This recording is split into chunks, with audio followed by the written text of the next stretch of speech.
Ayana Okafor didn't look like someone who owned a continent's worth of companies. She didn't dress loud. She didn't brag. She moved through rooms like water, quiet, purposeful, impossible to ignore. By 32, she had built 3 major import-export businesses from the ground up. Fashion. Technology. Real estate. She'd started with her mother's small tailoring shop in Lagos and turned it into an empire that stretched across West Africa and into Europe. People respected her. Not because she demanded it. Because she earned it. Her office on the 15th floor of the Okafor Tower had floor-to-ceiling windows overlooking the city. Every morning, she'd stand there with black coffee, reviewing contracts, making decisions that affected thousands of people's livelihoods. She never rushed. She never panicked. She was the kind of woman who made other women want to be better, and made men nervous. Ayana had turned down 3 marriage proposals by the time she was 30. Wealthy men. Powerful men. Men who wanted to be seen with her more than they wanted to know her. Then she met Kofi Adeyemi. He wasn't trying to impress her. That was the thing. They met at a charity event in Accra. He was talking to someone about sustainable agriculture, genuinely interested, not performing. When he turned and their eyes met, something shifted. He smiled like he recognized her. Not her name. Her. Kofi was a consultant then. Decent income. Good education. Handsome in that effortless way where he didn't know how handsome he was. He was funny without trying. He listened like what you said actually mattered. For the first time in her life, Ayana didn't feel like she had to be the strongest person in the room. They dated for 2 years. He never asked her for money. Never mentioned her companies. Never tried to manage her or diminish her. He just loved her. Showed up. Made her laugh. Reminded her that power didn't have to be lonely. When he proposed, with a simple gold band, nothing extravagant, she said yes before he finished asking. She thought she'd finally found someone who loved Ayana the woman, not Ayana the empire. She was wrong. The wedding was beautiful. Small. Just family and close friends. Ayana wore white and felt like she could breathe for the first time in years. 3 weeks into the marriage, they were having breakfast.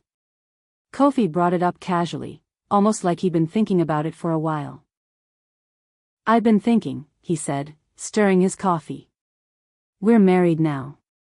Our lives are one life. Your companies, my dreams, it should all be ours, right?" She didn't see the trap. "Of course," she said. "We're building a life together." "Then why do you still control everything?" "I mean, I'm your husband. I should have a say in what we own." "It's just paperwork, babe. Just making it official." He made it sound simple. Logical. Like asking him to share her empire was the most natural thing in the world. Ayana had spent her entire life protecting her assets, her legacy, her independence. But she'd also spent her entire life with walls up.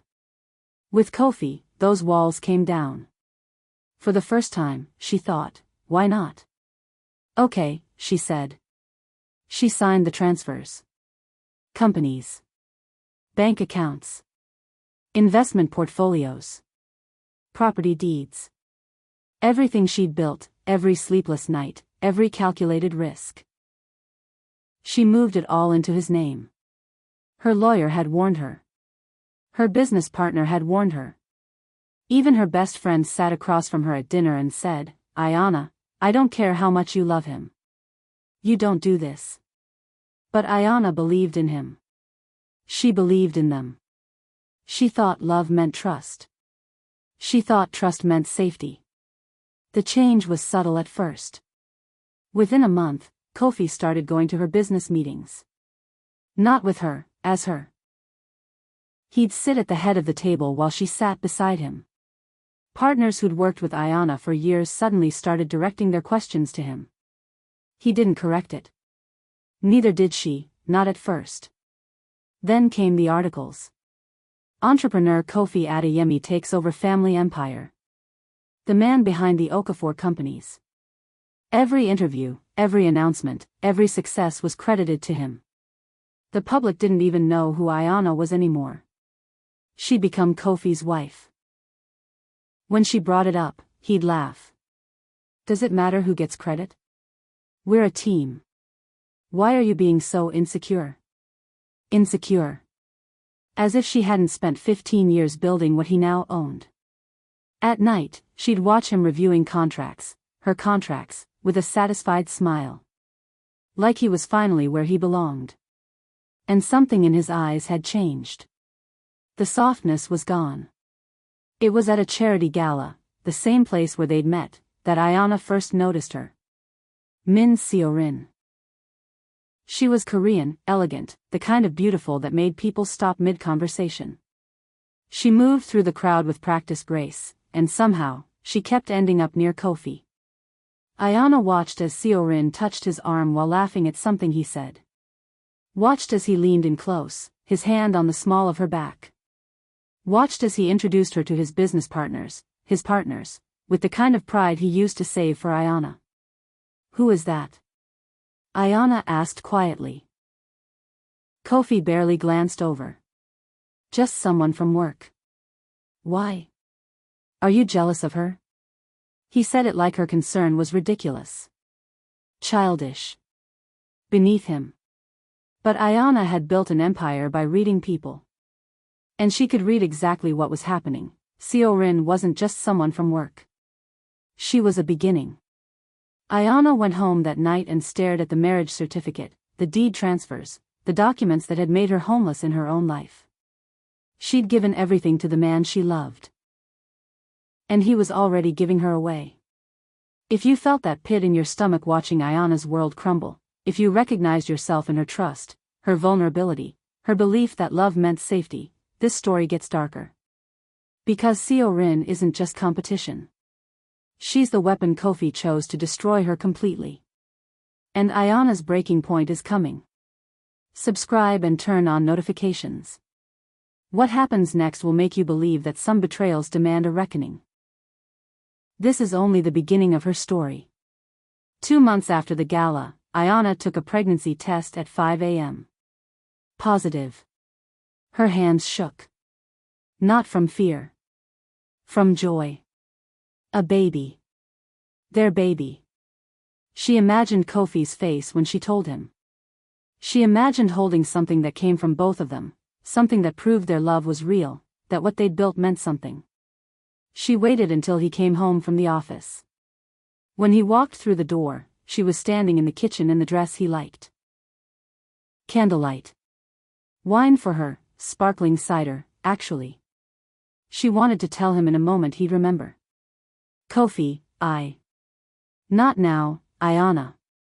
I'm exhausted, he said, loosening his tie without looking at her. She waited until dinner. She waited until they were in bed. Finally, close to midnight, she whispered it. I'm pregnant. He went completely still. For a moment, she thought he was processing the happiness. Imagining their child. Planning their future. Then he sat up. Pregnant? His voice was cold. Flat. How is that possible? What do you mean, how? Kofi, we haven't slept together in 2 months, Ayana. It was true. He'd been distant, coming home late, sleeping in the guest room more often than not. She'd thought it was stress from work. Thought he needed space. Thought her patience and understanding would bring him back. I know, but... So whose baby is it? The question hung in the air like poison. What? Kofi, that's not. You know that's not what happened. He turned away from her. I need to sleep. We'll talk about this later. But they didn't talk about it later. He brought it up every argument after that. Seo-rin started coming to the house. At first it was business meetings. Then it was dinners. Then it was casual visits where she'd arrive in the morning and leave in the evening, always laughing at something Kofi said, always touching his arm, his shoulder, his back. Ayana never said anything. What could she say? Stop bringing your lover to our house? That would make her the jealous, hormonal wife. The crazy pregnant woman. So she watched. Pregnant and powerless in the house she'd built. One evening, Ayana was in the living room when she overheard them in the study. She's so needy, Seo-rin was saying. Always wanting attention. It must be exhausting. You have no idea, Kofi laughed. She's not even the same person I married. Ayana's hand moved to her stomach. The baby had been kicking all afternoon. Her baby. Their baby. Their baby that he already didn't want. By month 7, Ayana was isolated. Kofi had convinced their friends that she was unstable, spreading rumors about her emotional problems and postpartum depression before the baby was even born. The staff that had worked for her now avoided her. Seo-rin was always there, stepping into spaces Ayana used to occupy, wearing clothes from Ayana's closet like she had the right. One night, Ayana confronted him. I know what you're doing, she said. Her voice was shaking, but she was trying to stay calm. I know you're with her. I know you don't want this baby. But I'm asking you, please, just be honest with me. What happened? What did I do wrong? Kofi looked at her like she was pathetic. You want to know what you did wrong? You existed, he said. I married you for one thing, your money. Your empire. Your name meant something. And then you got pregnant, got fat, got needy. You're useless now, Ayana. You know that? The cruelty was so sudden, so complete, that it took her breath away. Get out of my sight, he said. She turned to leave. She was 8 months pregnant. Exhausted. Heartbroken. She just wanted to get to their room, lock the door, and cry. That's when Seo-rin came down the stairs. Oh, Ayana, she said sweetly. Still here? Something snapped. Ayana didn't plan it. Didn't think. She just moved. Pushed her away from the banister. A small push. A moment of rage in the body of a pregnant woman who had nothing left to lose. Seo-rin stumbled backward, caught herself, and screamed. Kofi rushed over. What did you do? She attacked me. Seo-rin cried, pointing at Ayana. I barely touched her. You're crazy, Kofi hissed. You're actually insane. He grabbed Ayana's arm. Not gently. His grip was tight, angry. He pulled her toward the stairs, toward the door. She was trying to explain, trying to defend herself, when her foot caught the edge of the carpet. She fell. The pain came first. Sharp. Everywhere. Then the blood. Then the screaming, hers or Seo-rin's, she couldn't tell anymore. The last thing she remembered before everything went black was Kofi's face above hers. And he was smiling. When Ayana woke up in the hospital, she was alone. No flowers. No cards. No Kofi holding her hand. The nurse came in with paperwork and a look of pity that made Ayana's stomach turn worse than the morphine drip. The baby. Ayana whispered. The nurse didn't answer. She didn't have to. But the worst part, the part that would haunt Ayana forever, was what she discovered 3 days later. Kofi had filed a police report. Not for herself. For Seo-rin. Claiming that Ayana had attacked her unprovoked. Claiming that a pregnant, grieving woman had assaulted the innocent Korean woman in their home. The hospital staff had already taken Ayana's statement. Already documented the bruises on her arm where he'd grabbed her. Already noted that he was never there, never checked on her, never called. But in this city, in this world where he now owned everything, his word mattered more than hers. And she had nothing to prove him wrong. Ayana lost her baby. Her body. Her home. Her name. Her freedom. And the man who destroyed her was going to call her the villain. If this made your blood boil. If you felt that rage in your chest watching an innocent woman get erased by the man she trusted most, you need to see what happens when she stops being a victim. Because Ayanna isn't broken. She's being forged. Subscribe and turn on notifications. What she becomes next will change everything. Her story isn't over. It's just beginning. 3 days in the hospital and Ayanna hadn't cried yet. The doctors said it was shock. The nurses said it was grief. What they didn't say was that it was something worse, a complete emptying of everything that made her human. No tears. No anger. Just a hollow, echoing silence where her heart used to be. She lay in the hospital bed staring at the ceiling, her hand on the flat space where her baby used to be. The physical pain was nothing. The drugs took care of that. It was the other pain, the kind that doesn't have a name, the kind that lives in the place where hope used to exist. On the 4th morning, Kofi walked in. He wasn't alone. Behind him was a man in an expensive suit carrying a leather folder. A lawyer. A shark. The kind of man whose job was to make sure people like Ayanna disappeared cleanly, quietly, without making a mess. Kofi sat down next to her bed like he was visiting an old friend. Like he hadn't destroyed everything she was. "How are you feeling?" he asked gently. She didn't answer. Didn't look at him.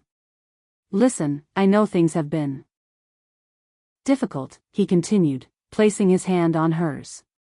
She flinched. He pulled it back, but smiled like her rejection was endearing. "But we need to talk about what comes next.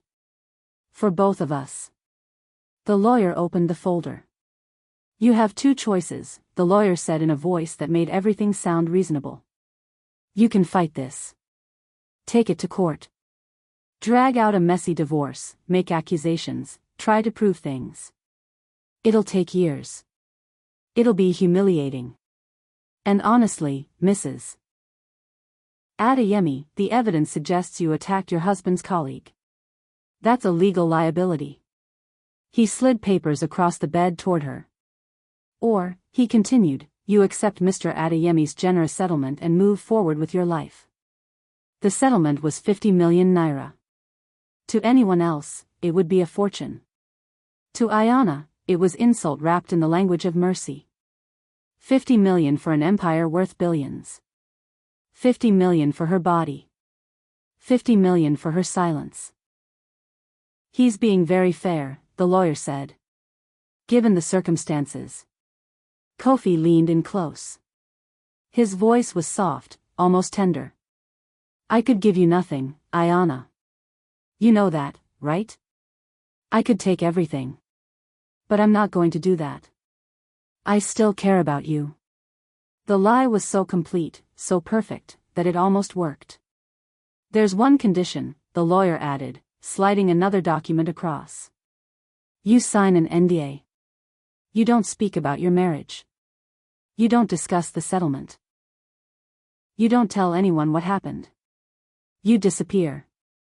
That's the deal. Disappear." She was already disappearing. She could feel it happening in real time. That's when Siorin walked in. She was wearing Ayanna's white silk robe, the one Ayanna had bought in Paris 5 years ago. The one that cost more than a car. She wore it like she'd owned it for years, like it was always hers, like Ayanna was the thief for ever thinking it belonged to her. "Oh, you're awake," Siorin said brightly, walking to Kofi's side. He put his arm around her waist. Natural. Comfortable. Like Ayanna was never there at all. "I came to tell you that I'm moving into the master bedroom today," Siorin announced. "Kofi thinks it's time. Your things will be packed and stored. We're going to redecorate anyway." That whole aesthetic was so dated. Ayanna wanted to scream. Wanted to fight. Wanted to tear that robe off her body and burn it. Instead, she just stared. "The staff are already starting," Siorin continued happily. "Oh, and the chef, your chef, I mean, he's learning my favorite recipes. Kofi says the food was getting boring. She said it all with a smile. Like she was doing Ayana a favor by taking her life piece by piece. Don't worry though, Rin added, patting Kofi's chest. We'll take good care of everything you built. Consider it, borrowed. Kofi laughed. Kissed the top of her head. Didn't even look at Ayana. They left the papers on the bed. Ayana stared at them for what felt like hours. Divorce agreement.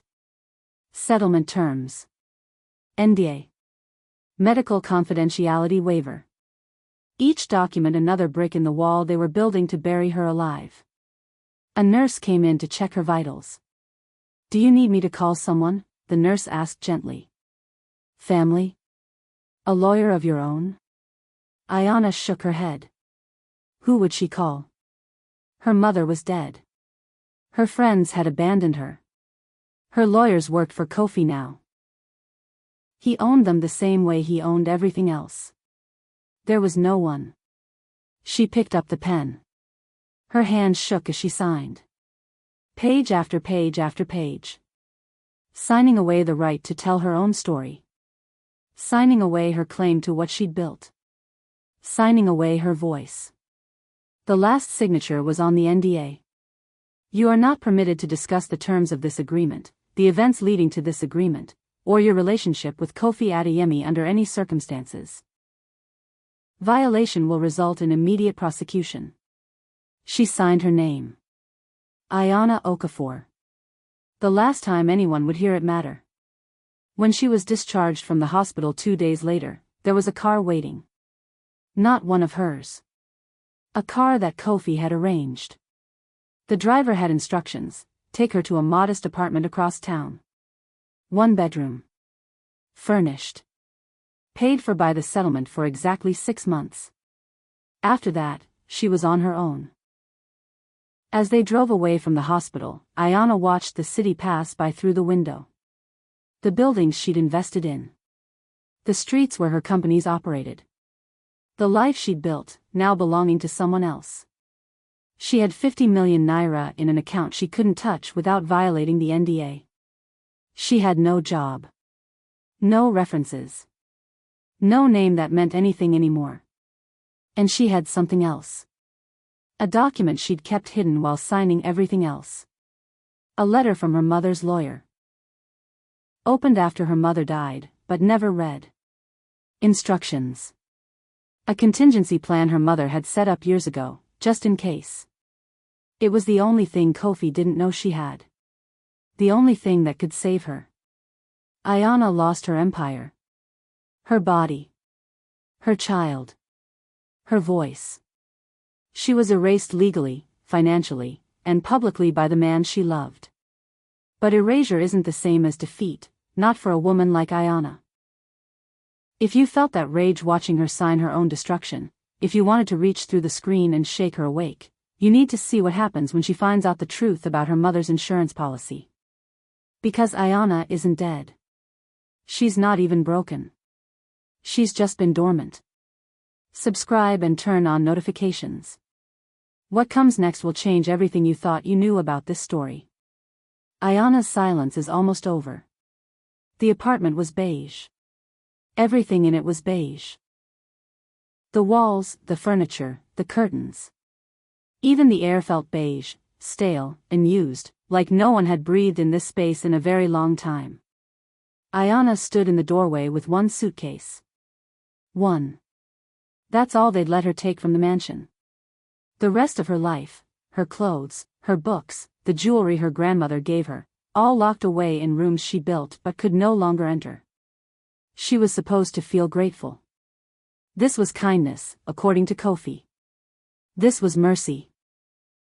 She set down her suitcase on the gray tile floor and sat on the edge of the beige bed.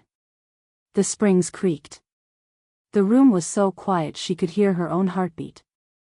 So quiet it felt like the world had forgotten she existed. Which, she supposed, was the point.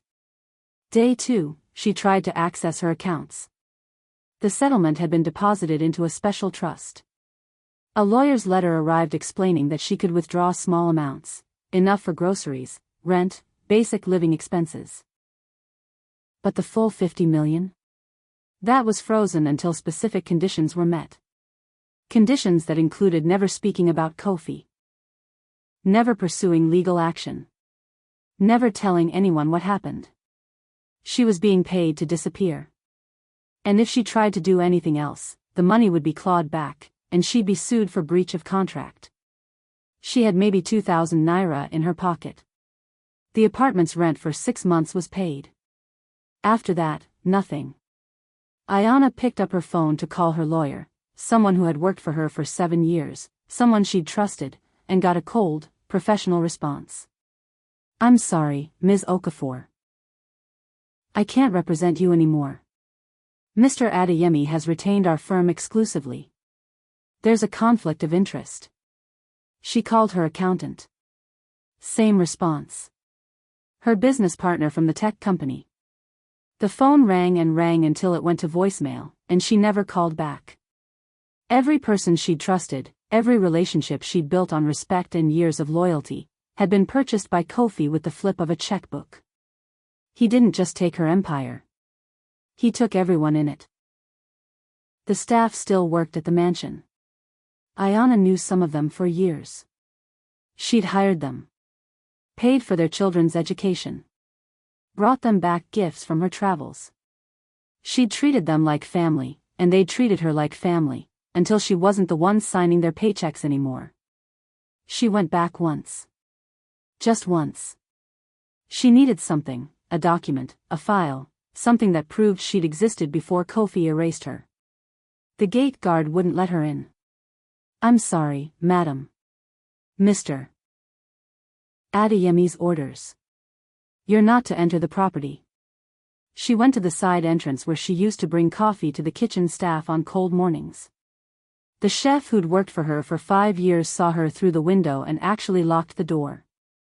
Later, she heard from someone who still worked there that Seo Rin had spread a story. Ayana was unstable. Possibly dangerous. They were all to avoid contact with her. Anyone who broke that rule would be fired. The message was clear. Ayana was now a liability. An infection.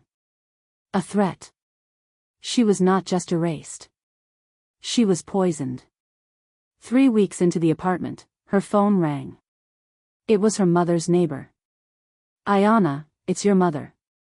She's in the hospital. You need to come home." For the first time since the miscarriage, Ayana cried. She booked a flight immediately. Used part of her settlement money, praying that Kofi wouldn't find out, wouldn't consider it a violation of the NDA. Her mother was dying. She didn't care about the contract anymore. When she got to Lagos, her mother was still conscious. Still fighting. "My baby," her mother whispered, gripping her hand. "What happened to you? You're so thin. You look like a ghost." Ayana wanted to tell her everything. But the NDA was a chain around her throat. She couldn't speak. She could only cry and hold her mother's hand. Her mother survived for 3 days with Ayana by her side. They didn't talk about Kofi. Didn't talk about the empire or the betrayal or the baby. They just sat together, and Ayana's mother stroked her daughter's face like she used to when Ayana was a child. On the 3rd night, her mother whispered, "You're stronger than you know, baby. I've put things in place for you. When you're ready." Then she was gone. Ayana tried to arrange the funeral. But she'd signed away her rights to more than just money. Kofi sent a message through his lawyer. He would not approve funds for the funeral. The business accounts, which he controlled, were closed to her. The properties her mother owned? They'd already been transferred into Kofi's name during the marriage. Everything Ayana's mother built was already gone too. She buried her mother with money from her almost empty bank account. The funeral was small. The people her mother had loved didn't come. They'd heard the story Kofi had told, and they believed it instead of believing in Ayana. When it was over, Ayana stood alone in the cemetery, hands in the pockets of a borrowed black dress, and felt something shift inside her. Not hope. Not yet. But something like a door opening in the darkness. Her mother's lawyer had left a letter with the funeral director. Sealed. Only to be opened if Ayanna needed to understand her inheritance. It was still in her pocket, unopened.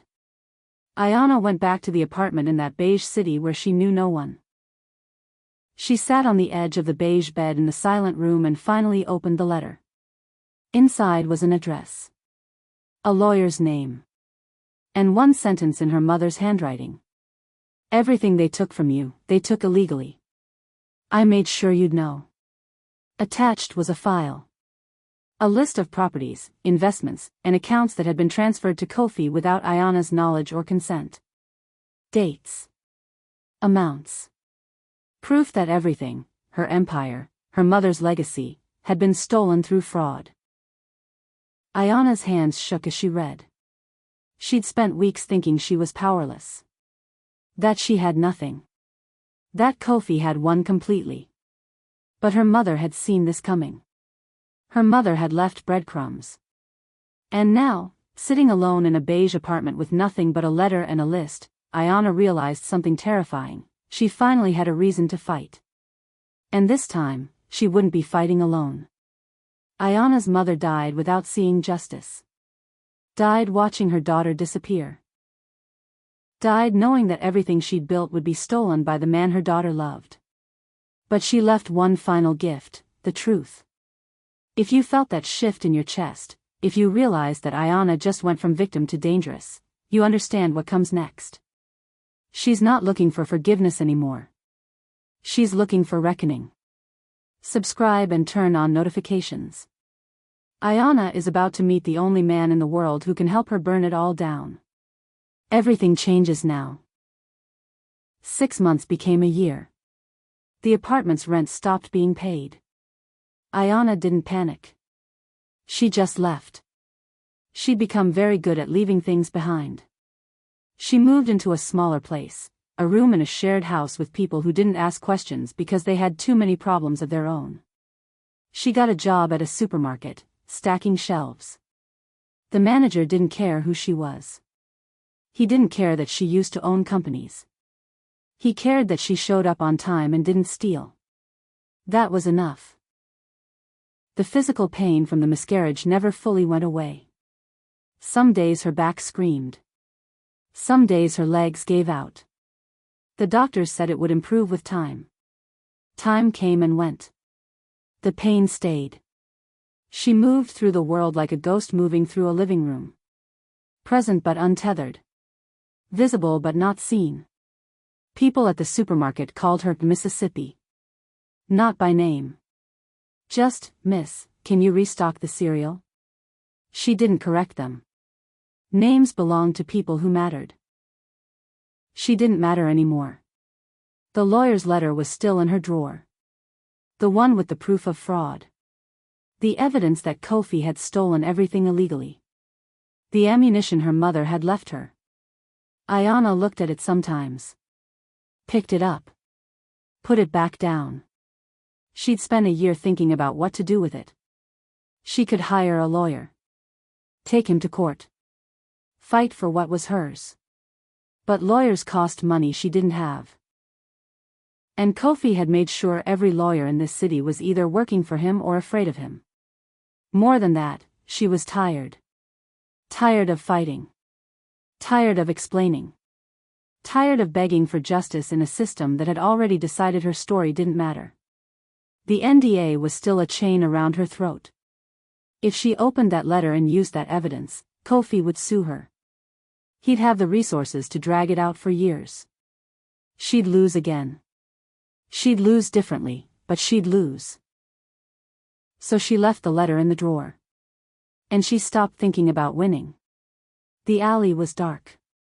It was 11 p.m., and Ayanna was walking home from her shift. The route was longer than it needed to be, but it was safer. Or it used to be. That night, 2 men with empty eyes and full hands decided that the woman in the worn-out coat was worth robbing. They came at her fast.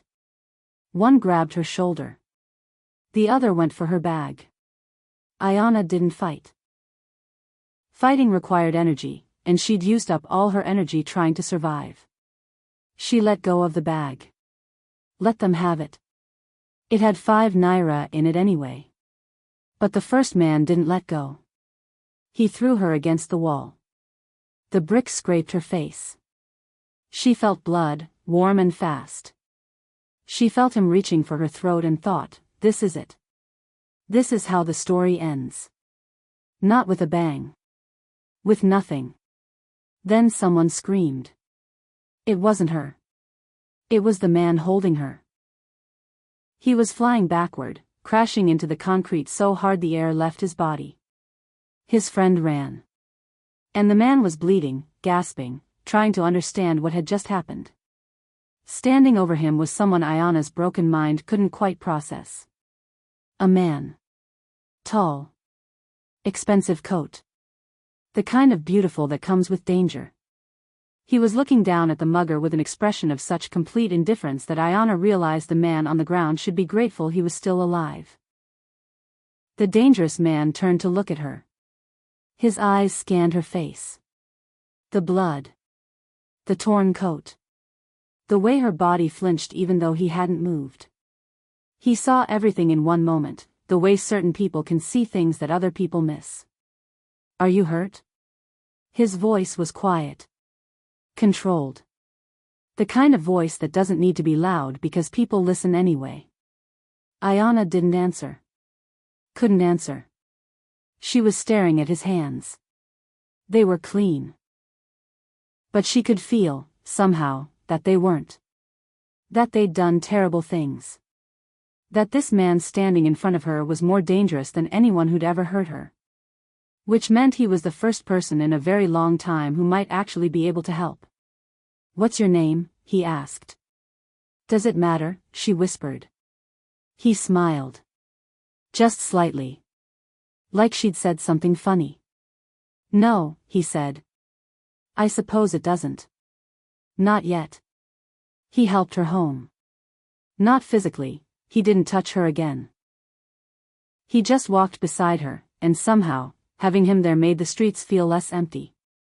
At her door, he handed her his number on a business card. Nothing else. No name. Just a number and an address. If you ever want to stop being invisible, he said, call me. Ayana looked at the card in the darkness. There was no name on it.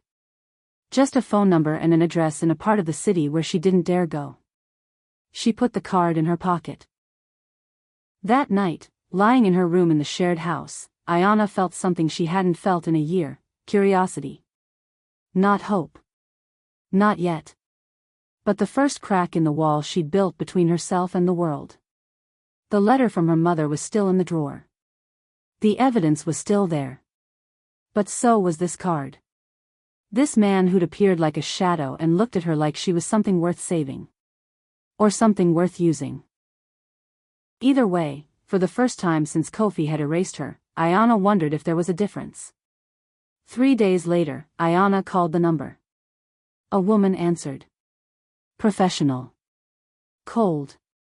Mr. Park is expecting you. Be at this address tonight at 9 p.m. Come alone.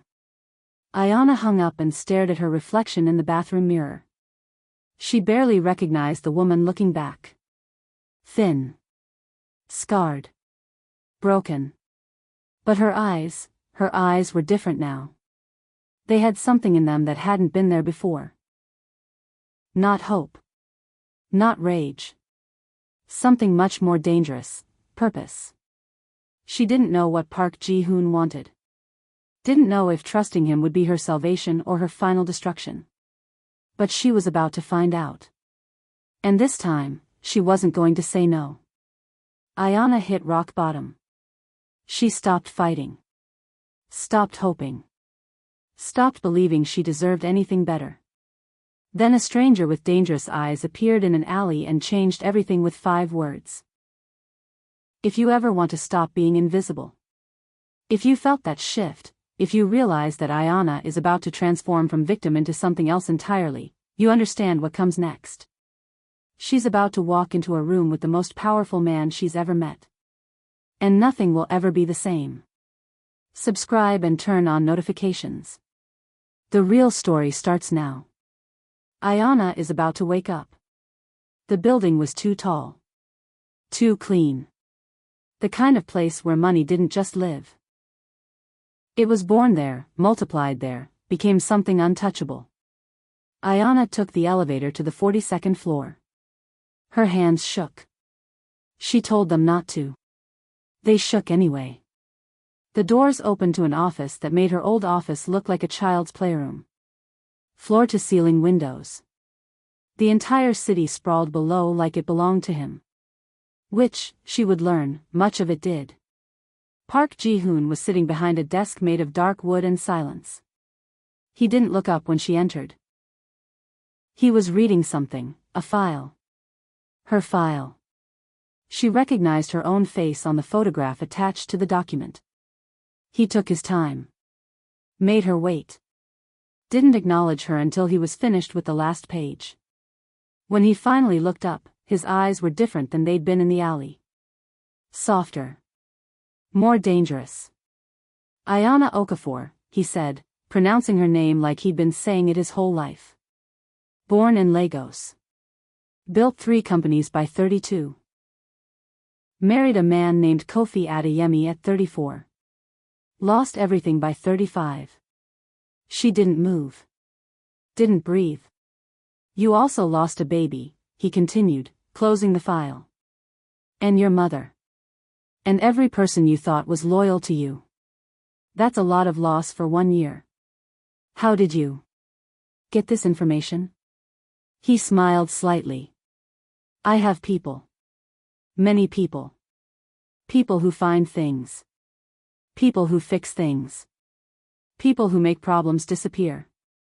He stood up and walked to the window. The city was at his feet. Your ex-husband transferred 2.3 billion naira into accounts he doesn't technically own. He did this through a shell company registered in a name that isn't his. He did it illegally. He did it because he was arrogant enough to think no one would look closely enough to notice. Ayana's heart stopped. I noticed, Ji-hoon said, turning back to her. More importantly, I looked. I dug. I found the fraud. All of it. Every transfer. Every forged signature. Every crime your ex-husband committed to keep what you built. Why? Ayana whispered. Why would you do that? Because, he said, returning to his desk, I was curious about you. He pulled up photographs on his screen. Ayana in the supermarket, stacking shelves. Ayana walking home in the dark. Ayana sitting in her small room, staring at nothing. He'd been watching her. Not in a way that felt like obsession. In a way that felt like calculation. I've built my entire life on one principle, Ji-hoon said. Power recognizes power. And you, Ayana Okafor, have power. Not the kind you have now, broken, erased, empty. The kind you had before. The kind that built empires. I don't have power anymore. No, he agreed. You don't. But you could. If you were willing to take it back. He leaned back in his chair. Patient. Waiting for her to understand. Your ex-husband thinks he won, Ji-hoon continued. He has your money. Your companies. Your name. Your life. He sits in your mansion with the woman he chose over you, and he believes the game is finished. He's won. Ji-hoon paused. He hasn't won yet. Because he hasn't met me. He opened a drawer and pulled out a document. Thick. Official. The kind of contract that changes lives. I'm going to recover your money, he said. Every naira that was stolen. Every company. Every account. Every property. I'm going to do this through legal channels that your ex-husband won't see coming until it's too late. He slid the contract across the desk. In exchange, you marry me. Ayana stared at him. Not for love, he continued. Not for romance. Not for any of the reasons people normally marry. You marry me because it makes you untouchable. It makes you mine. And anything that's mine is protected by every resource I have. That's insane. Yes, he agreed. It is. But it's also the only way this works. You need protection. Not just legal protection, real protection. The kind that comes from being connected to someone powerful enough that people are afraid to touch you. He pointed at the contract. The marriage will last as long as the recovery takes. After that, you can divorce me. You'll have everything back. You'll be restored. And you'll never have to see me again if you don't want to. And if I say no? Ayanna asked. Then I leave you alone, he said simply. You go back to stacking shelves. You live with the pain. You die without ever seeing justice. He stood and walked back to the window. But you won't say no. Because you already know what I know, power recognizes power. And you've just recognized the most powerful person you'll ever meet. Ayanna picked up the pen. It was still in her hand when she realized she wasn't even thinking about it anymore.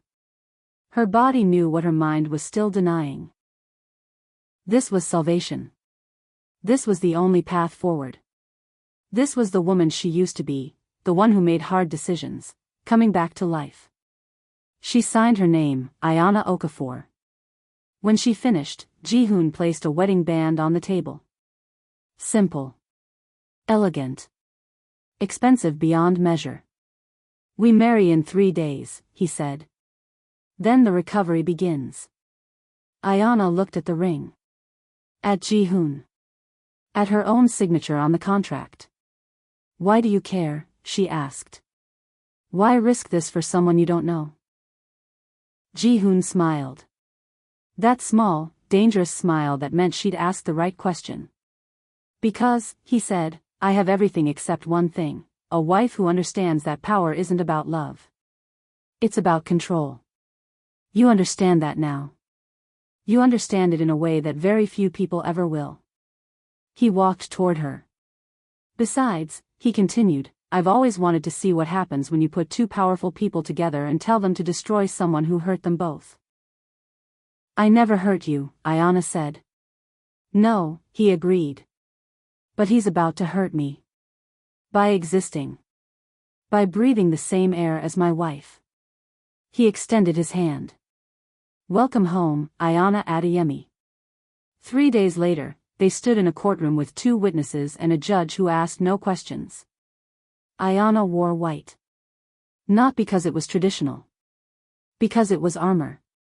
When it was done, Ji-hoon kissed her forehead, not her lips. A gesture that meant nothing and everything. It's time, he whispered. That night, he took her to a penthouse that made the office look modest. Floor-to-ceiling windows. Her entire city below. He placed a tablet in her hands. Look, he said. On the screen was a live feed of Kofi's main office. His desk. His face.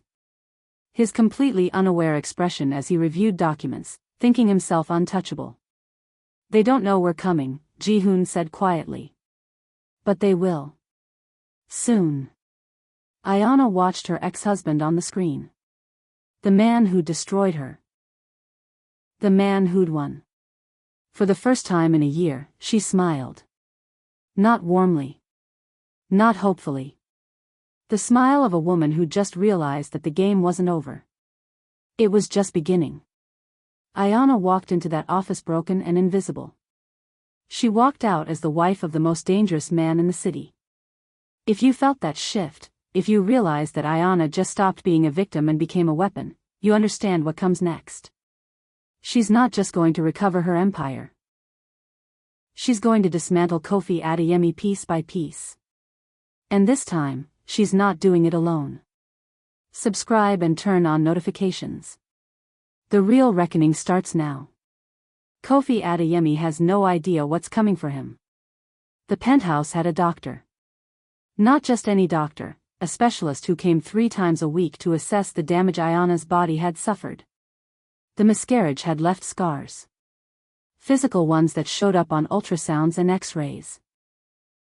Emotional ones that showed up in the way she flinched when someone moved too fast. Your spine was fractured, the doctor said, reviewing her medical history from the hospital. And it was never properly treated. You've been in chronic pain for over a year. We can fix most of this. Physical therapy. Medication. Rest. Things she couldn't afford when she was stacking shelves. Things she had now because she was married to a man who bought solutions the way other people bought groceries. Within 3 weeks, the pain that had been living in her back for months began to fade. Within 6 weeks, she could stand straight again without gasping. Ji-hoon never asked about the healing process. He just made sure it happened. He'd check in sometimes, not with concern, but with efficiency. How are you? He'd ask. Better, she'd answer. Good. You'll need to be at full strength. That was all he ever said about it. Her name had been erased. Now it was being rebuilt.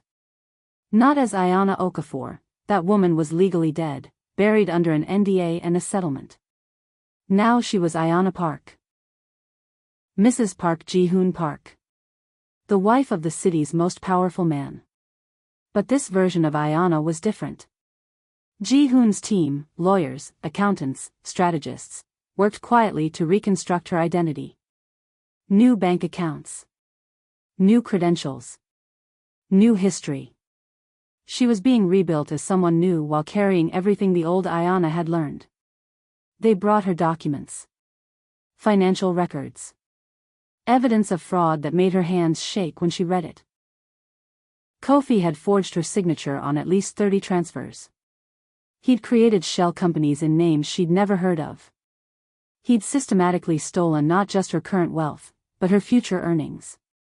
It's all documented, Ji-hoon's lead lawyer said, spreading papers across the penthouse's marble table. When we move, it will be surgical. He won't see it coming. Ayana read through the documents with an expression that didn't change. Inside, she was feeling something dangerous, validation.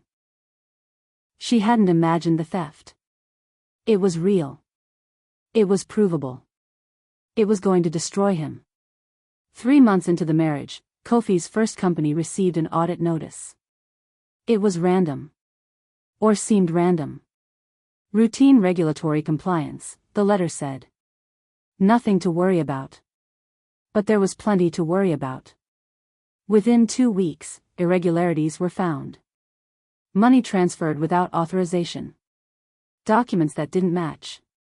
A paper trail that led directly to Kofi's hands. He tried to explain it away. Blamed subordinates. Blamed accounting errors. Blamed everyone except himself. It didn't matter. The auditors kept digging. His second company received a notice. Then his third. Then his largest investment fund was frozen pending investigation. Suddenly, the man everyone said was a financial genius was looking like a criminal. Ayana watched it all unfold from the penthouse. Ji-hoon would come home and brief her on the progress like they were military strategists planning a campaign. The bank account in Singapore is being traced, he said one night. It'll take another month to establish the connection to him directly. After that, international authorities get involved. And the mansion? Ayana asked. The property deed is being challenged. Turns out it was transferred without proper authorization from the original owner, you. Legally, it's not his. It never was. Ayana felt something shift in her chest. The mansion. The place she'd built, that she'd been thrown out of, that Seo-rin had walked through like she owned it. That was coming back. Seo-rin was cracking. Without Kofi's wealth appearing solid, her entire world was becoming unstable. The friends who'd abandoned Ayana for her started disappearing. The invitations to elite events stopped coming. The boutiques that had given her credit started asking for payment up front. She tried to hold on. Tried to pretend everything was fine. But Ayana, watching from a distance through Ji-hoon's network of people, could see the desperation setting in. One night, Seo-rin appeared at a charity event. She was still beautiful. Still elegant. But something was off. She was holding onto Kofi's arm too tightly. Laughing at jokes that weren't funny. Performing a life she was losing in real time. Ayana watched the video footage on a tablet in the penthouse. She's becoming a liability to him, Ji-hoon observed, standing beside her. When the legal pressure increases, he'll drop her. She knows too much about his financial dealings. She's a witness he can't control. What happens to her then? Ayana asked. That depends on her, Ji-hoon said. If she's smart, she disappears. If she's not smart, she becomes collateral damage in a war she started but can't win. Ayana should have felt satisfaction at Seo-rin's falling status. Instead, she felt something more complex, pity. Seo-rin had wanted to steal someone's life. She'd succeeded.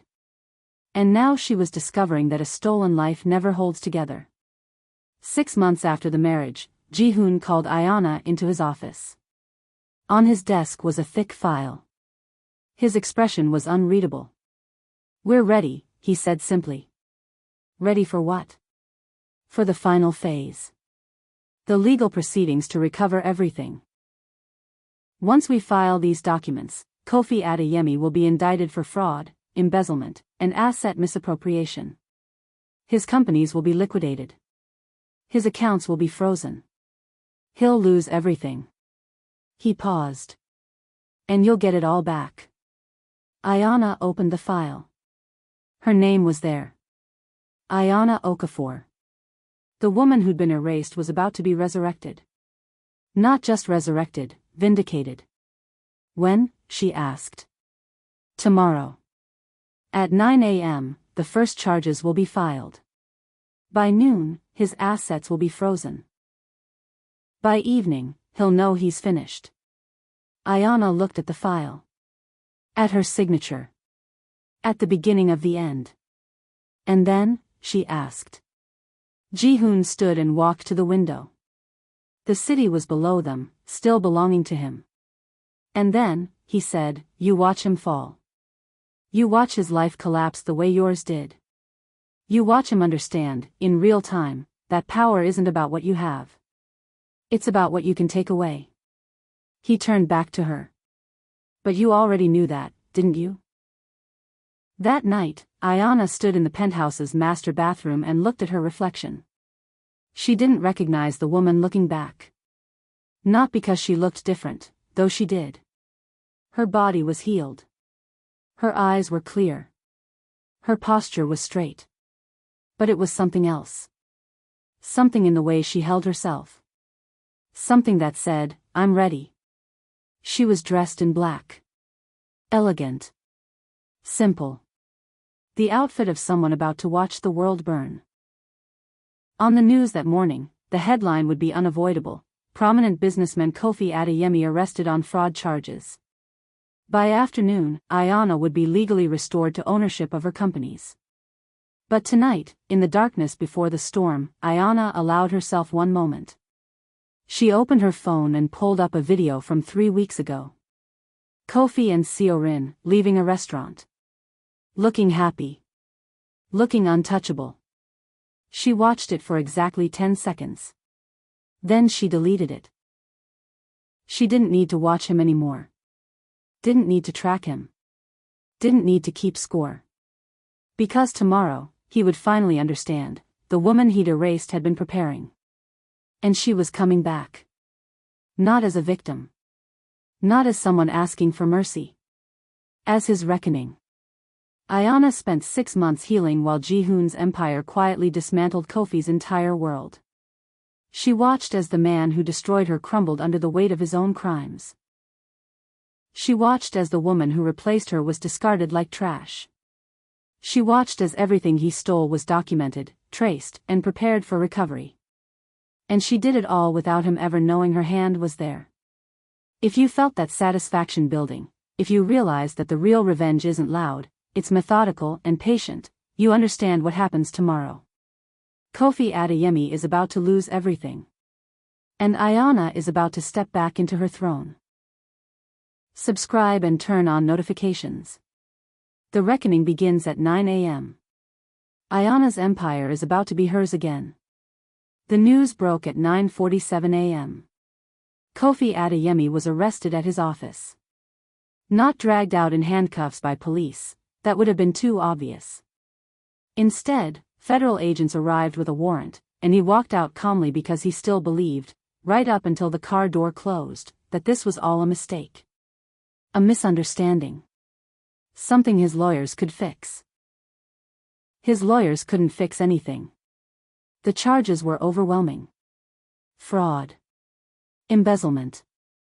Asset misappropriation. Document forgery. 53 counts. Each one backed by documentation so thorough that there was no wiggle room, no way to negotiate, no escape hatch. By 11 a.m., the news anchors were calling him a criminal. By 12:30 p.m., his company's stock prices had collapsed. Investors were pulling out. Partners were distancing themselves. The man everyone had believed was a financial genius was suddenly exposed as a thief. And the public narrative, the one that had painted Ayana as a jealous, unstable woman, evaporated overnight. The court filings told the real story. Ayana Okafor, they stated, had transferred her assets to Kofi Adeyemi in good faith as a gesture of marital trust. Kofi had then systematically forged her signature, created shell companies, and stolen her wealth while simultaneously portraying her as mentally unstable to prevent her from challenging him. The media went crazy. Brilliant businesswoman betrayed by husband, the headline screamed. Stolen empire, how one man defrauded his wife of billions. News outlets that had never mentioned her name before were now running her photograph alongside stories of her triumph and her tragedy. Her old business partners started reaching out. Not because they believed in her, they'd abandoned her once already. But because power is magnetic, and power was suddenly, undeniably, on her side.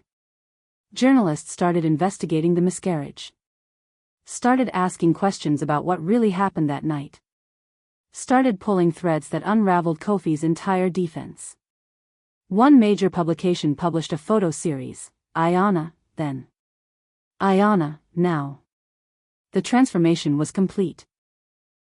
From broken woman to restored queen. She'd done it without saying a word. The legal process moved faster than anyone expected. Ji-hoon's lawyers made sure of that. Within 3 weeks, the court ordered the return of all misappropriated assets to Ayana Okafor. Her companies. Her properties. Her accounts. Everything was being transferred back to her name. The Okafor Tower, the building she'd built that had become the centerpiece of Kofi's fraudulent empire, was hers again. Ayana stood in the lobby of her tower for the first time since she'd been thrown out. The marble floors. The high ceilings. The art she'd collected from across Africa. It was all still here, waiting for her. She didn't cry. Didn't celebrate.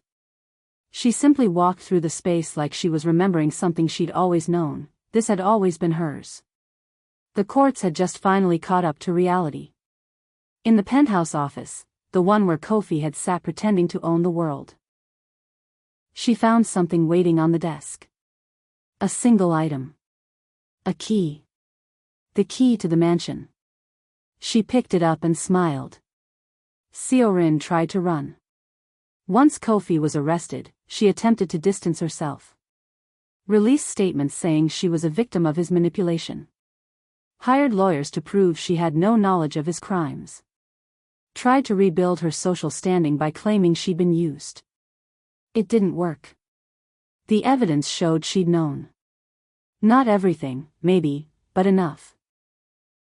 She'd benefited from stolen wealth. She'd worn clothes purchased with embezzled money. She'd slept in a bed in a mansion that wasn't Kofi's to give her. And more importantly, Kofi turned on her immediately. When the federal agents asked him to cooperate, he gave them everything. Every conversation. Every transaction. Every moment Seo-rin had asked questions about the money, knowing full well where it came from. She wasn't charged with any crimes. There wasn't quite enough evidence for that. But she was exposed. Completely. Publicly. The woman who'd played the role of Ayana's replacement was revealed to be a calculating gold digger with no conscience and no loyalty. The society that had embraced her abandoned her instantly. She tried calling old friends. They didn't answer.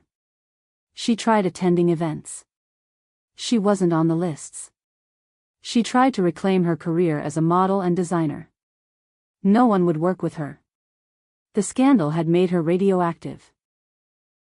Ayana watched it happen from a distance and felt nothing. Seo Rin had chosen to steal someone's life. She'd gotten what she deserved, the life she stole, which was never real and could never hold together. Kofi requested a meeting with Ayana through his lawyer. The message came to her: he wanted to talk. Wanted to explain. Wanted to beg for her understanding, maybe, or at least her mercy in testifying at trial. Ayana read the message once and deleted it. She had no interest in hearing him speak. Had no need to confront him. Had no desire to look him in the eye and tell him what he'd taken from her. Because he'd already lost. He'd lost everything. His wealth, his reputation, his freedom. He was facing years in prison. He was persona non grata in every business circle that mattered. And she'd done it without ever having to stand in a room with him. That was the difference between them. Kofi had needed to hurt her face to face. Had needed to see her pain to feel powerful. Ayana didn't need to see anything. The result was enough. 3 months after the arrest, Ayana held her first board meeting as the restored CEO of Okafor Enterprises. She wore white. Not for purity, she wasn't pure, and she didn't pretend to be. For clarity. For strength. For the simple fact that she looked good in white and it made her feel like herself. The board members, some old, some new, sat in silence as she reviewed the financial recovery. Everything that was stolen has been returned, she said calmly. We're now worth more than we were before. That's not accident. That's strategy. She pulled up a chart showing the company's trajectory under her control versus under Kofi's. While he was pretending to own this empire, he was slowly destroying it. Bad investments. Foolish decisions. Decisions made by someone who inherited power instead of earning it. She paused. I've earned it. Twice. The board members exchanged glances. There was respect there. Real respect. The kind you only give to someone who survived the unsurvivable. That evening, Ayana returned to the mansion for the first time since the night she was thrown out. Seo Rin's decorations were gone. Kofi's things were packed up and in storage, awaiting his lawyers. The mansion was empty. A shell. Waiting to be filled with someone who actually understood what it meant to own something. Ayana walked through every room. The master bedroom where she'd lost her baby. The living room where Seo Rin had laughed at her. The study where Kofi had told her she was worthless. She felt the weight of those moments. But not the pain anymore. Then she walked into the library, the one room they hadn't touched. The one room that still felt like hers. On the desk was an envelope. Her name written in handwriting she recognized, her mother's. It was sealed. Waiting. And on the back, a single sentence. Open this when you've won. When you understand who you really are. Ayana's hands shook as she opened the envelope. Inside was a letter. And a choice she never knew she had. Ayana reclaimed everything. Her wealth. Her companies. Her reputation. Her voice. She did it without ever looking Kofi in the eye. Without ever demanding answers. Without needing him to apologize or understand what he'd done. She simply became unstoppable, and everything built on lies crumbled under the weight of truth. If you felt that power shift. If you realized that the best revenge isn't about making someone hurt, it's about becoming something they can never touch, you're ready for what comes next. Because Ayana's victory isn't over. It's just beginning to transform into something none of us expected. Subscribe and turn on notifications. What her mother left for her changes everything about why she survived at all. Her story isn't about Kofi anymore. It's about her. Kofi sat in a holding cell waiting for bail to be arranged. The realization came slowly, like poison dissolving in water. He'd never actually owned anything. The companies had been hers. The mansion had been hers. The wealth had always been hers. He'd been living in a costume. Playing a role. Pretending to be something he'd never actually earned. When his lawyer finally arrived, the first thing Kofi asked was, "How much will this cost?" His lawyer looked tired. "Everything you have. And then some." Kofi had money, technically. But his assets were frozen. His bank accounts were seized. His credit cards were maxed out from legal fees. He couldn't access a single naira that he'd thought was his, because none of it actually was. He'd stolen millions. And in the process, made sure he had nothing left that was real. Not prison. Not yet. But the waiting was worse than prison. His trial was scheduled for 8 months away. 8 months of sitting in his apartment, a rented apartment now, because the mansion was gone. Watching his life disintegrate in real time. His business partners abandoned him first. They called with apologies and excuses, but the message was clear: "We believe you did this, and we're not going down with you." Then came the betrayals. People he'd helped. People he'd mentored. People he'd given jobs to. They testified for the prosecution. They gave interviews. They told stories about his cruelty and his arrogance and his contempt for anyone who couldn't give him something. One morning, he woke up and realized he had no friends. Not one person who would return his calls. He tried calling Rin. She didn't answer. He sent messages. They went unanswered. When he finally tracked her down at a cafe, she saw him coming and left through the back entrance. She didn't even look at him. Rin moved to a smaller apartment in a neighborhood she would have found beneath her 6 months ago. The boutiques that had given her unlimited credit now demanded payment up front. The friends who'd been so close were suddenly unavailable. The invitations stopped. The attention evaporated. She tried to find work as a model. The agencies weren't interested. The scandal had made her toxic. She was beautiful, but she was also radioactive, associated with fraud, with theft, with the kind of moral emptiness that society pretends to reject. She found herself at a coffee shop one afternoon, serving lattes to people who used to ask her advice on fashion. One of her old friends came in and pretended not to see her. Rin wanted to scream. Wanted to explain that she'd been a victim too. That Kofi had used her just like he'd used everyone else. That she hadn't known, hadn't understood, had just wanted to be loved by a powerful man. But no one cared about her narrative. No one was interested in her redemption story. She was a villain in someone else's tragedy. And in this city, being a villain meant being invisible. Ayana didn't follow their downfall closely. She didn't need to. News came to her without her searching for it.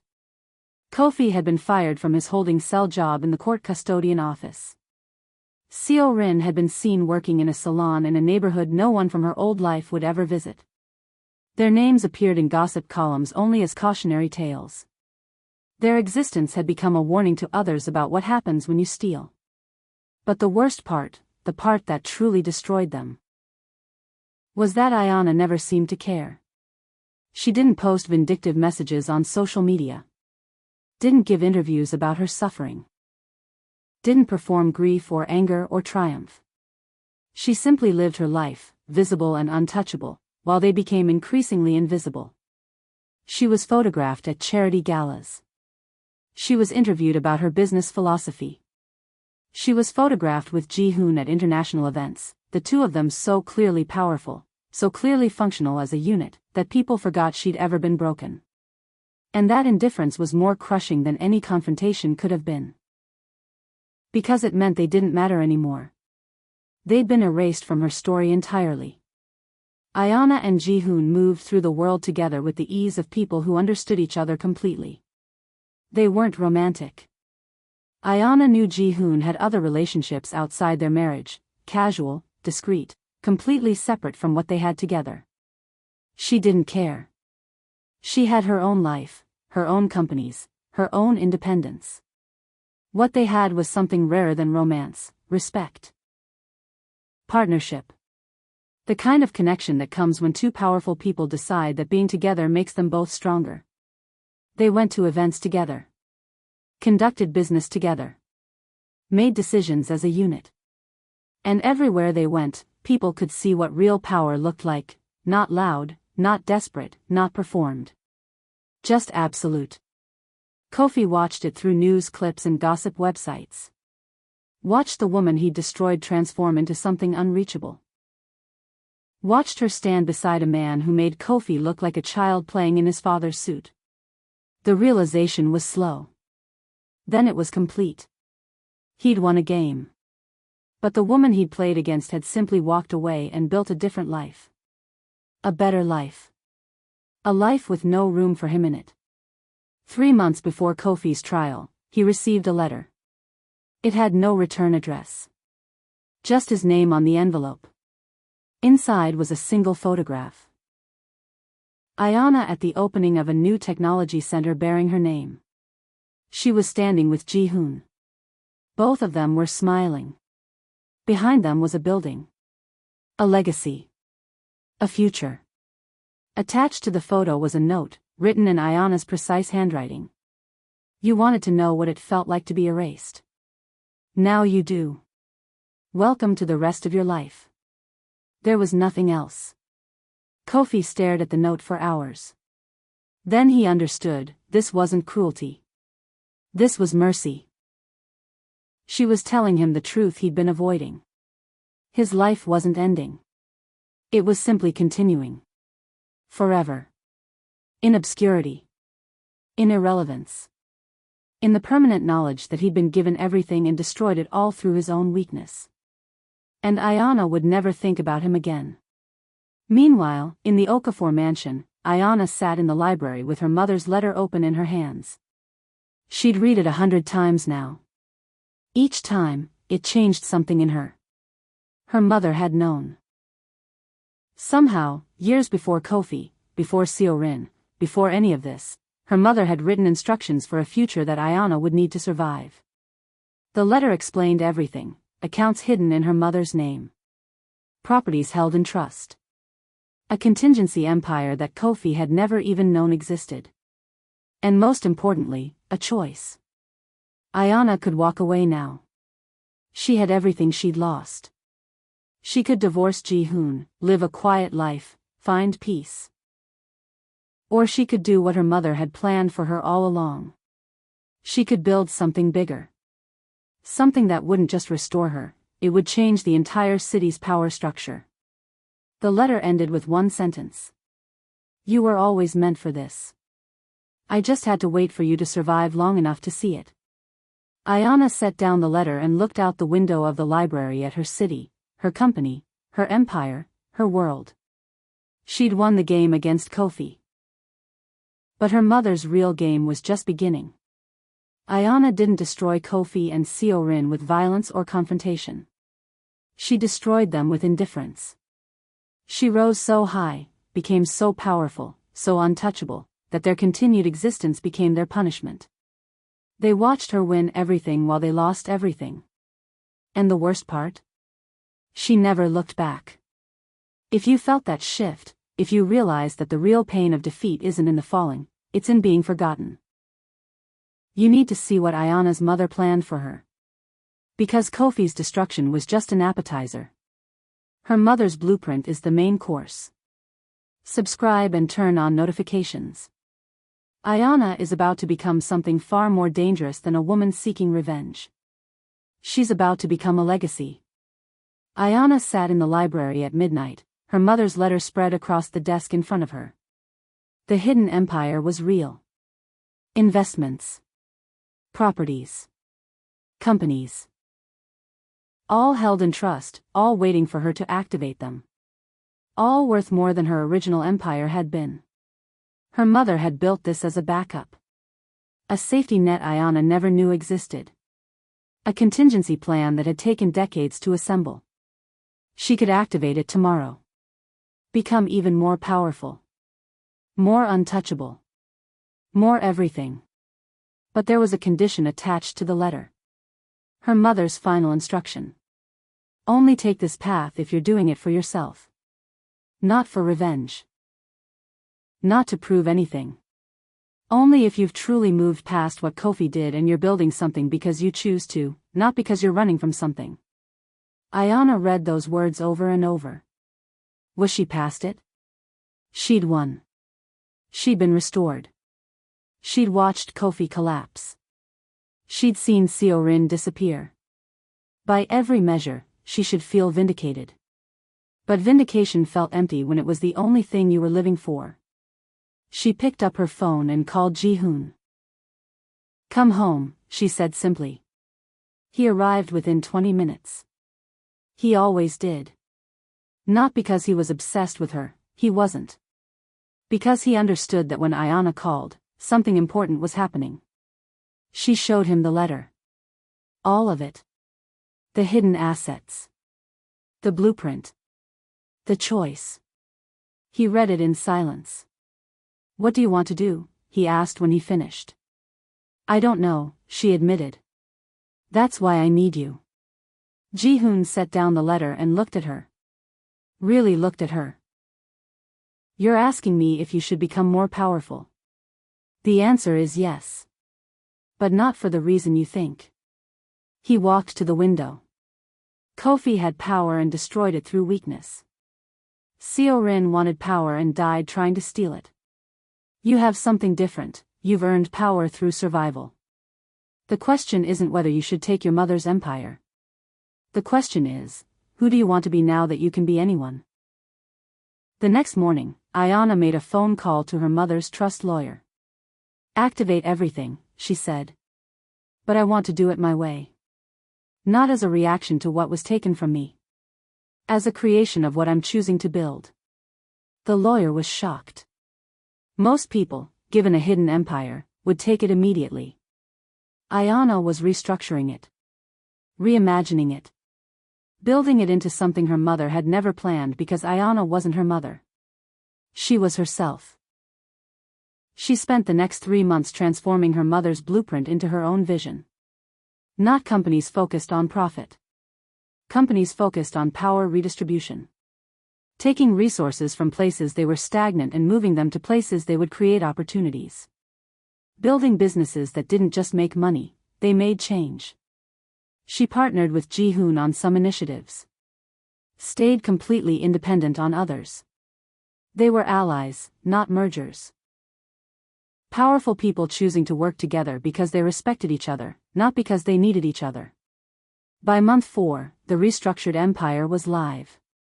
Ayanna didn't announce it. Didn't hold press conferences. Didn't need the world to know immediately what she was building. Power that screams is fragile. It needs validation. It needs attention. Real power is quiet. She moved through her companies like a ghost, making decisions that changed lives, and most people would never know her name. She funded startups that would transform the city's economy. She established scholarships that would educate the next generation of leaders. She quietly bought properties in neighborhoods that were dying and invested in their resurrection. Kofi had owned companies. Ayanna was building a legacy. The difference was everything. 1 year after activating her mother's empire, Ayanna looked in the mirror and didn't recognize the reflection. Not because she looked different, though she did. She was colder now. More assured. Quieter. The kind of woman who didn't need to speak loudly because people listened anyway. But it was something deeper. She was no longer the woman who'd loved Kofi. Wasn't the woman who'd given everything and trusted blindly. Wasn't the woman who'd begged to be seen or valued or safe. She was the woman who'd survived all of that and come out the other side not just intact, but transformed. She'd lost a baby, a body, a home, a name. And in losing everything, she'd found something more valuable, herself. Ayana and Ji-hoon had been married for 2 years now. They lived separately half the time. He had his world. She had hers. They came together strategically, occasionally romantically, mostly intellectually. They understood each other in a way that transcended marriage. They were two people of equal power who'd chosen to build something together without needing anything from each other. It was the strongest marriage she could have imagined. One evening, they sat on the penthouse balcony overlooking the city. Her city. The one she was slowly, quietly transforming. "Do you ever regret it?" Ji-hoon asked. "Marrying me? Taking this path?" Ayana thought about the question seriously. "No," she said finally. "Because it wasn't about you. It was about me choosing my own survival. You were just the tool I used." Ji-hoon laughed. A real laugh. The fact that you can say that without shame is why you're actually happy. He was right. Ayana had written a letter to Kofi 3 times. In the first draft, she detailed every pain he'd caused her. Every moment she'd suffered. She'd wanted him to know the depths of what he'd taken from her. In the second draft, she tried to explain what she'd become. To make him understand the magnitude of his failure. To prove that she'd won. In the third draft, she'd simply written, "I forgive you." Then she deleted all of them. Because forgiveness required him to understand what he'd done. And Ayana had finally realized, she didn't need him to understand anything. His understanding or lack thereof was irrelevant to her life. She'd moved on. Not to a place of peace with what happened, she'd never have peace with it. But to a place beyond it. A place where his actions no longer shaped her narrative. That was the real power. Ayana stood in the Okafor Tower, her tower, and looked out at the city below. She was wealthier than she'd ever been. Colder than she'd ever been. Wiser than she'd thought possible. She would never marry for love again. Wouldn't trust blindly. Wouldn't give everything in hope for reciprocity. Those days were dead. But she would build. Would create. Would shape the world according to her vision. She would be the kind of woman that other women looked at and thought, she survived something unimaginable and came out powerful. She would be the kind of woman that men knew not to cross. She would be the kind of woman who didn't need saving, didn't need protecting, didn't need anyone's permission to be exactly who she wanted to be. The reckoning was complete. The game was over. And Ayana Okafor had won. Not by destroying Kofi Adeyemi, but by becoming so powerful, so untouchable, so complete, that he ceased to matter entirely. 3 years later, Ayana was photographed at an international economic conference. She was speaking about power redistribution and legacy building. The room was full of world leaders and billionaires. They all listened like she had something to teach them, which she did. In the back of the room, watching on a screen from a jail cell, Kofi Adeyemi saw her face. For just a moment, their eyes met through the camera lens. And Ayana smiled. Not cruelly. Not triumphantly. Just a woman who'd survived, who'd thrived, who'd become exactly what she'd always been capable of becoming. The smile said everything. "Thank you for the education. I'm grateful for what I learned from losing you." Then she turned her attention back to her speech, to her future, to the legacy she was building. And Kofi, finally, understood that she was never coming back. This is what power really looks like. It's not loud. It's not cruel. It's not about making someone pay or proving something to someone else. It's about becoming so complete within yourself that other people's destruction becomes irrelevant to your story. Ayana didn't destroy Kofi. She transcended him. She became something so far beyond him that his existence became a footnote in her biography. If you felt that. If you realize that the real victory is choosing yourself completely and building a future on your own terms, you understand what this story was really about. It was never about revenge. It was about resurrection. It was about a woman finding herself in the wreckage of her own life and choosing to become something greater than she ever was before. Subscribe and turn on notifications. Because this is the kind of story that changes how you see power, love, and what it means to truly win. Thank you for witnessing Ayana's reckoning. She's finally home.